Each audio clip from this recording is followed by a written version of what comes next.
మీకు తెలుసా, స్విట్జర్లాండ్ యొక్క మొత్తం విస్తీర్ణం సుమారు 41,290 చదరపు కిలోమీటర్లు.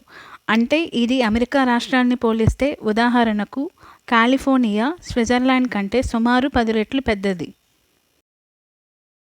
యూరోప్లోని అతి పొడవైన రైల్వే స్టేషన్ స్విట్జర్లాండ్లోనే ఉంది.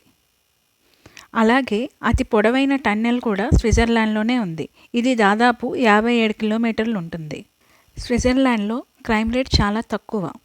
అలాగే ఊబకాయం రేటు కూడా చాలా తక్కువ. కేవలం 10% మాత్రమే ఊబకాయం ఉంది. ఆల్బర్ట్ ఐన్స్టీన్ చాలా ప్రసిద్ధి చెందిన ఫార్ములాని E=mc²ను స్విట్జర్లాండ్లోనే అభివృద్ధి చేశాడు. సైనిక విధులని తప్పించుకుంటాకి జర్మన్ పౌరసత్వాన్ని విడిచిన తర్వాత బెర్న్లో చదువుకుంటూ ఈ ఫార్ములాని అభివృద్ధి చేశాడు.